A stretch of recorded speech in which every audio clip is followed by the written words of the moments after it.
ओम नमः शिवाय, जय महाकाल। आप सबको पता है कि कल है चतुर्थी का बहुत ही विशेष सा दिन। 5 महा उपाय आपको बताऊंगा, उनमें से कोई भी उपाय आप कर सकते हैं जो भी आपके जीवन में ज़रूरत हो। पूज्य गुरु जी की कथा से सुन के बहुत अच्छे से बताऊंगा।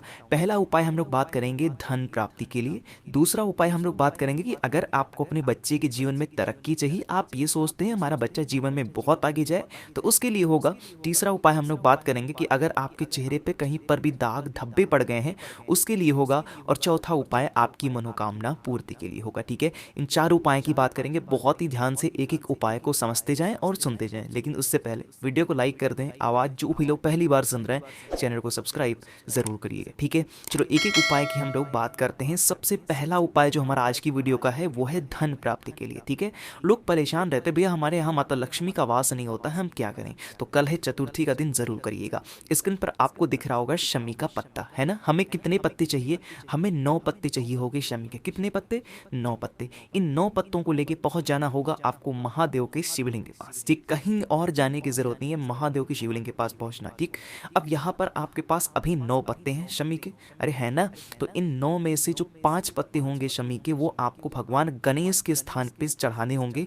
शिवलिंग के दाहिने भाग का जो भाग होता है वो होता है भगवान गणेश का स्थान। तो यहाँ पर 9 में से कितने पत्ते चढ़ाओगे आप? 5 पत्ते शमी के चढ़ा देना भगवान गणेश का स्मरण करते हुए। ठीक है, 5 चढ़ा दिए। अभी आपके पास 9 में से कितने पत्ते बचे हुए हैं? 4 पत्ते और बचे हुए हैं। ठीक, अब इन 4 पत्तों में से जो 3 पत्ता होगा, महादेव के शिवलिंग के ऊपर श्री शिवाय नमस्तुभ्यम का स्मरण करते हुए 3 समी के पत्र आपको महादेव के शिवलिंग के ऊपर समर्पित करने होंगे। ठीक है, 5 यहाँ पे चढ़ा दिए, 3 यहाँ पे, तो 5 और 3 8 हो गए। अभी आपके पास एक शमी का पत्ता और बचा है। अरे बचा है ना? तो उस एक समी के पत्ते को क्या करना होगा? जब आप पूजन करके मंदिर से निकल रहे हो, बाहर निकल रहे हो, ठीक है, तो किस साइड में? इस साइड में, यहाँ पर इस साइड में आपको क्या करना होगा? उसी समी के पत्ते को पहले नीचे रखना होगा। उसके बाद नीचे रखने का मतलब भगवान शंकर की चौखट पे रखना होगा। उसके बाद आप अपने साथ एक घी का दिया गोल बत्ती का, कौन सा? घी का दिया गोल बत्ती का, उसी समी पत्र के बदल में भगवान गणेश का बहुत ही प्यारा सा नाम मयूर ध्वज का स्मरण करते हुए आपको जला देना है।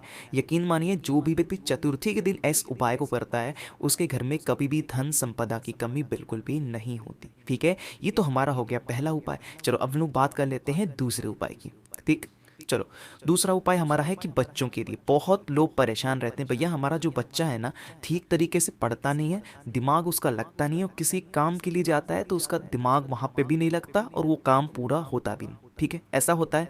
चाहे आपका बच्चा हो या फिर हस्बैंड आप ही हो, दोनों के लिए इस उपाय को कर सकते हैं। देखो, करना होगा, आपको ज़रूरत होगी इस तरीके से गेहूं के दानों की। कहोगे भैया हम ऐसे शहर में रहते हैं, हमें गेहूं के दाने तो नहीं मिलेंगे। ठीक है, अगर आपको गेहूं के दाने नहीं मिल रहे हैं तो आप कोई सा भी अनाज ले सकते हैं। बाजरा ले लो, धान ले लो, जो भी आपके यहाँ आसानी से मिल जाए, लेकिन वो अनाज होना चाहिए। ठीक है, ले लेना, थोड़ा सा लेना, बहुत ज़्यादा लेने की ज़रूरत नहीं है, कटोरी में ले लेना। और उसके बाद क्या करोगे? चतुर्थी के दिन शाम के टाइम पे जब चंद्र भगवान के आप दर्शन कर लो, ठीक है, चतुर्थी के दिन जब आप चंद्र भगवान के दर्शन कर लो, उनको जल वगैरह समर्पित करके जब आप भगवान गणेश जी के पास पहुंचे पूजन अर्चना करने के लिए, जो भी आपको इनको चढ़ाना हो चढ़ाएं। पूजन करते समय जो आपने गेहूं की कटोरी ली है, अनाज की कटोरी ली है, यही भगवान गणेश के पास में आपको रख देना है। और वहां पर बैठ करके आपको अपने मन की बात, अपने परिवार के जो भी सदस्य आप भी किसी भी काम के लिए जा रहे हैं, वो काम बिल्कुल नहीं हो रहा है, चाहे आपका बच्चा हो, चाहे आपके हस्बैंड हो, सास ससुर कोई भी हो, आपके घर का सदस्य अगर जा रहा है और उसका काम नहीं हो रहा, तो इस गेहूं की कटोरी को वहां पर रख करके 2 मिनट बैठ करके आप प्रार्थना करेंगे। ठीक है, जब आपकी पूजन समाप्त हो जाए तो ये जो कटोरी यहाँ पर आपने रखी है गेहूं वाली, इस गेहूं को उठा करके आप किसी डिब्बे में, किसी चीज़ में रख देना। और जब भी आपके यहाँ का कोई भी सदस्य, देखिए वो आपके ही घर का होना चाहिए, ऐसा नहीं कि बुआ के यहाँ का, चाचा के यहाँ का, काका के यहाँ का कोई सदस्य हो, नहीं, ये आपके ही घर का कोई भी सदस्य जब भी किसी काम के लिए घर के बाहर जाए, तो उसकी पैंट में या फिर उसके हाथ में आप उन गेहूं के कुछ दानों को दे दें, 3-4 दानों को। और वो उन दानों को लेकर के अगर किसी काम के लिए जाएगा तो उसका काम 100% पूरा ज़रूर होगा। ठीक है, और जब वो घर पे वापस आए तो उन गेहूं के दानों को ले लें और उसको बाद उसको किसी चिड़िया वगैरह को या फिर किसी पेन वगैरह के नीचे आप डाल सकते हैं। ठीक है, ये दूसरा उपाय हमने बताया। अगर आपके घर में किसी का भी कोई ऐसा काम है ना जो पूरा नहीं हो रहा, उसके लिए था। ठीक, तो 2 उपाय आपको समझ में आ गया। तो तीसरे उपाय की बात करते हैं, जो लोग बात करते हैं कि बहुत लोग परेशान रहते हैं, भैया हमारा चेहरा बहुत ज़्यादा ख़राब हो गया, हम उसके लिए अब क्या करें, क्योंकि हम कोई भी मेडिसिन लगा रहे हैं, कोई भी कॉस्मेटिक लगा रहे हैं, वो हमारा ठीक नहीं हो रहा। ठीक है, तो चलो उसके लिए हम लोग बात कर लेते हैं। ज़रूरत होगी आपको उसके लिए चंदन की। ये कौन सा चंदन है? ये है लाल चंदन। बहुत ही सुंदर उपाय आपको बता रहा हूँ, ज़रूर करिएगा इस उपाय को। आपको ज़रूरत होगी इस तरीके से लाल चंदन की, और बहुत ज़्यादा नहीं लेना है, बस मात्र आपको एक बेलपत्र की ज़रूरत होगी जो कहीं से कटा पिटा हुआ बिल्कुल ना हो। ठीक है, मेरी बात समझ में आ रही है? इस बेलपत्र पे क्या करोगे, अच्छे तरीके से लाल चंदन का लेपन करना, कहीं से भी वो चंदन हरी पत्ती को दिखना नहीं चाहिए। मैं यहाँ पे पूरा नहीं लगा रहा हूँ, टाइम वेस्ट होगा, सिर्फ आप समझ लो अच्छे तरीके से इस पूरे तीनों पत्तों पे आप लगा लेना। ठीक है, लगा लिया, उसके बाद इस लाल चंदन वाले पत्ते को लेके पहुंच जाना महादेव के शिवलिंग के पास। अरे पहुंच गए, उसके बाद आपको उस लाल चंदन वाले पत्ते को माता अशोक सुंदरी के स्थान पे आपको समर्पित करना होगा। कहोगे भैया कैसे समर्पित करेंगे?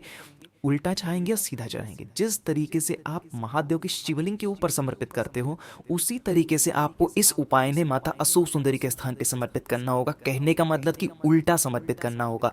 जिस तरफ आपने लाल चंदन लगाया है, वो लाल चंदन का भाग माता अशोक सुंदरी को टच होना चाहिए। ठीक है, इस तरीके से समर्पित कर देना, और समर्पित करने के बाद एक लोटा शुद्ध जल महादेव के शिवलिंग के ऊपर श्री शिवाय नमस्तुभ्यम का स्मरण करते हुए आपको समर्पित कर देना है, चढ़ा देना है। आप जल को जब चढ़ाओगे तो जल क्या होगा, इसी यहाँ से बहता बहता इस लाल जो चंदन वाला बेलपत्र है, इससे बहता हुआ यहाँ नीचे गिरने लगेगा। ठीक है, तो इस जल को आप रोक लेना, इकट्ठा कर लेना, और इकट्ठा करके आप अपने घर पे चले जाना। शाम के टाइम पे प्रदोष काल में अगले दिन से जब भी आपको मौका मिलता है, जिस भी दिन से आप शुरू करना चाहें, 3 से 4 दिन उस जल को लगा करके और स्नान कर लीजिएगा। यकीन मानिए आपकी बॉडी का जो भी दाग धब्बा होगा वो खत्म होगा।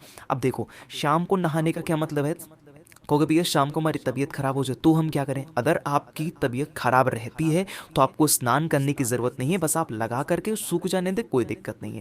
लेकिन अगर आपकी तबीयत ठीक रहती है, आप स्वस्थ हैं, तो आप बिल्कुल स्नान कर सकते हैं। ठीक है, तो मैंने कोशिश की आप सबको बहुत अच्छा समझाने की। 3 उपाय हमने बात कर लिए हैं। जो चौथा उपाय और सबसे आखिरी उपाय है आज की हमारी चतुर्थी की इस वीडियो का, वो है कि मनोकामना पूर्ति के लिए है। देखो, मनोकामना पूर्ति का ये सबसे आसान उपाय आपको बताने जा रहा हूँ, जो कि सिर्फ और सिर्फ चतुर्थी तिथि के दिन ही किया जाता है, क्योंकि कल तो है बुधवार का दिन, और साथ ही साथ कल कौन सा दिन है? चतुर्थी है। यानी बुधवार की चतुर्थी बहुत रेयर देखने को मिलती है। स्क्रीन पर आपको दिख रहा होगा यहाँ पर ये क्या है? दूर्वा है ना। इतनी बड़ी वीडियो बनाओ तो भूल भी जाता है। आपको ज़रूरत होगी दूरबा की। कहोगे भैया कितनी दूरबा चाहिए? तो हमें ज़रूरत है 5 दूरबा की। बहुत ज़्यादा नहीं लेना, 5 दूरबा लेना गिन करके। ठीक, 5 दूरबा लेना, और उस 5 दूरबा को लेके पहुंच जाना भगवान गणेश के मंदिर में, जहाँ पर भी उनकी मूर्ति हो, प्रतिमा हो। ठीक है, पहुंच जाना, और ये जो उनका टूटा हुआ दांत आपको दिख रहा है ना, एक दांत तो जो भगवान गणेश होते हैं उनका टूटा होता है, तो इसी साइड आपको क्या करना होगा, अपने हाथ से उस दूरबा को चखाना होगा। अब चखा करके वहाँ से हटना नहीं है। उस दूरबा को तब तक आप यहाँ पर पकड़ करके खड़े रहना उनके दांत के पास में, जब तक आप अपनी मनोकामना, जब तक आप अपनी बात भगवान गणेश से कह ना दें। ठीक है, जब आपकी बात पूरी हो जाए तो उस दूरबा को वहीं पर छोड़ करके और आप अपने घर चले जाएं। आप कहोगे भैया क्या वहाँ पर हम दीपक भी लगा सकते हैं? जी हाँ, आप पहुँचेंगे तो सबसे पहला काम करोगे, एक घी का दिया गोल बत्ती का भगवान गणेश के सामने जरूर समर्पित किया करिए। उसके बाद आप दूरबा को 5 दूरबा चढ़ा देंगे। अपनी कामना, अपनी मनोकामना कहते हुए आपकी सारी इच्छाएं पूरी जरूर होंगी, है ना। देखो, ये 4 उपाय हमने बात की हैं। अब आप अपने हिसाब से, अपने अनुसार जो भी उपाय आपको करना हो, मन हो चारों कर लो, मन हो आप 1 करो, मन हो 2 करो, जो भी आपकी ज़रूरत है अपने हिसाब से कर लेना। मैंने कोशिश की अपने हिसाब से बहुत अच्छा समझाने की। अगर नहीं समझ में आया ना तो उसके लिए बिल्कुल परेशान ना हो, नीचे कमेंट में पूछ लेना, मैं पूरी कोशिश करूँगा रिप्लाई करने की। आवाज़ जो भी लोग पहली बार सुन रहे, चैनल को सब्सक्राइब करिएगा, और मुझसे ओम नमः शिवाय, जय महाकाल।